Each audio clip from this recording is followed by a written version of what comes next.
C'est vraiment un putain de titre, que le clip est bien, tout est réussi, le concept est incroyable. Et je le vois comme un morceau un peu sous-coté, qui aurait dû faire plus de bruit que ça. Bienvenue dans le monde où les jeunes traquent et te frappent, où les petits putes te braquent, montent en grade, fument du crack. Tu diras quoi, t'as des histoires, alors vas-y raconte, toujours poussé à bloc, mon meilleur pote s'appelle Fusil à pompe. 32 mesures de haine, non ça c'est un bête de son, vraiment. Il représente toute une époque, c'est qu'à l'époque, pour la petite anecdote, j'avais un pote à moi qui était en studio à Cannes, Nico, si tu vois cette petite interview. Et j'allais chez lui, je m'enfermais chez lui, on faisait des morceaux, mais c'était archi spontané, c'était incroyable, ça représentait vraiment une période de ma vie qui était ouf. Il me laissait le studio toute la journée, il partait faire ses affaires, je l'appelais, je lui disais c'est bon, j'ai fini d'écrire le morceau, il revenait, on enregistrait chez lui. Donc déjà la manière dont ce projet a été fait, c'était incroyable. Et c'est un très bon morceau, c'est des morceaux que j'écrivais spontanément comme ça, mais celui-ci, enfin, même encore aujourd'hui sur scène on le fait, c'est deux 16 mesures, il n'y a pas de refrain, il n'y a rien du tout, le morceau totalement épuré, mais très très bon son, bon choix. Pour pas finir ensemble, mets-toi ensemble pour que les mecs entendent que même enfant, on attend de haine qu'on pourrait même en vendre, paroles stressantes. Et à 16 ans, les balles sont incessantes, les mères se sentent impuissantes quand les fils versent le sang. Artiste triste, ben ouais. Non, c'est bien, t'as fait un bon choix, ma gueule. Bon, le mix, c'est pas ouf. Ouais. Le mix, mais il a bien vieilli, le morceau. Ouais, ça va. Le mix est un peu aigu, je vais pas te mentir. C'est le premier truc qui me vient quand je l'écoute. Ça représente mes débuts avec 609. Donc ça, c'est le premier projet qu'on a sorti ensemble, qui s'appelait d'ailleurs Artiste triste. Morceau plutôt bien écrit, je trouve, pour l'époque où je l'ai écrit, parce que j'étais archi jeune et qu'à l'époque, c'était pas encore totalement abouti au niveau de l'écriture. Je te dis, le mix c'est pas ouf, mais le morceau est plutôt bon. Et ce qui représente, en tout cas, je trouve ça mortel, parce que c'est vraiment le début de 609 et le début d'une putain d'aventure. Donc celui-là, je l'aime bien. Je les aime pas tous dans le maxi, mais celui-là, je l'aime bien. Ouais, tu nous as saoulés, tu perds du galon.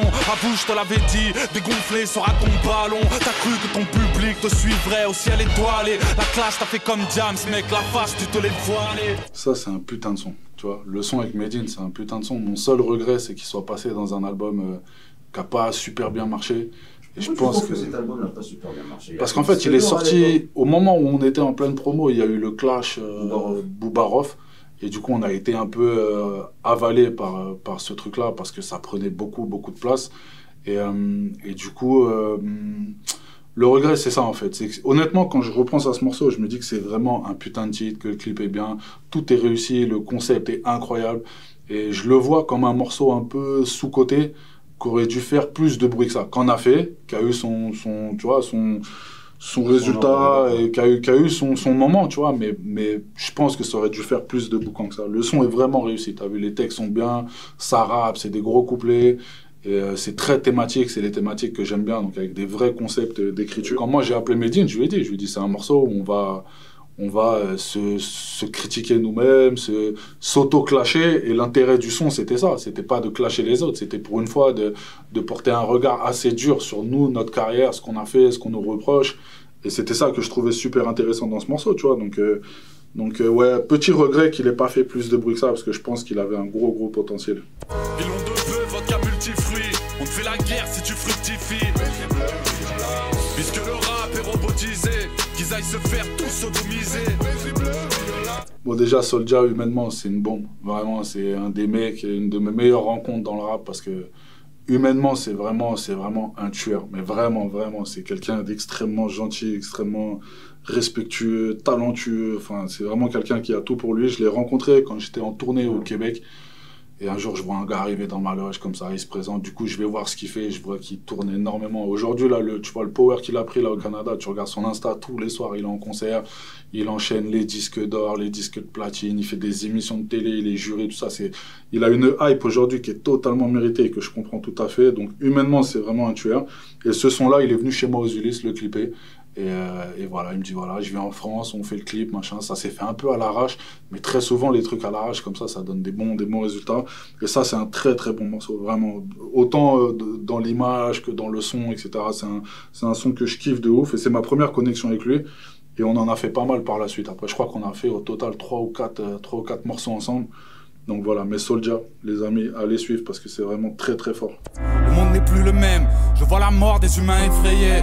J'aurais mieux fait de pas me réveiller, parler des jeunes pour faire du clic. On aura beau tirer des leçons, ils veulent qu'on tire sur du flic. Pareil, très gros morceau. qui a fait énormément de millions de vues, à ma grande surprise, puisque j'étais en autoprod, sans aucune promo, sans rien du tout. Et je crois qu'on est à 10 millions ou un truc comme ça, ce qui pour moi en tout cas est beaucoup, et très bien. Attends, je regarde combien, ouais, 12 millions même, donc c'est pas mal. Pour un clip comme ça qui a coûté 2500 €, qu'on a tourné en une journée un peu à l'arrache, dans un projet sorti en indé total, vrai indé, donc j'ai tout fait moi-même de A à Z. Et je pense que la force de ce morceau, c'est le thème, c'est les lyrics, c'est la prod. Et c'est tout ce que les gens aiment, je pense, chez moi. Et c'est pour ça qu'il a marché. Donc je me doutais que j'allais avoir des bons retours. Mais plus il vieillit, plus je me dis qu'il est quand même bien écrit, ce titre. C'est un no beat. Donc voilà, l'instru arrive que juste à la fin pour le refrain. Et puis il est bien fait, le clip est bien fait, tout est bien fait. Des fois, tout s'emboîte correctement. Donc celui-là, c'est un très très bon morceau, je pense.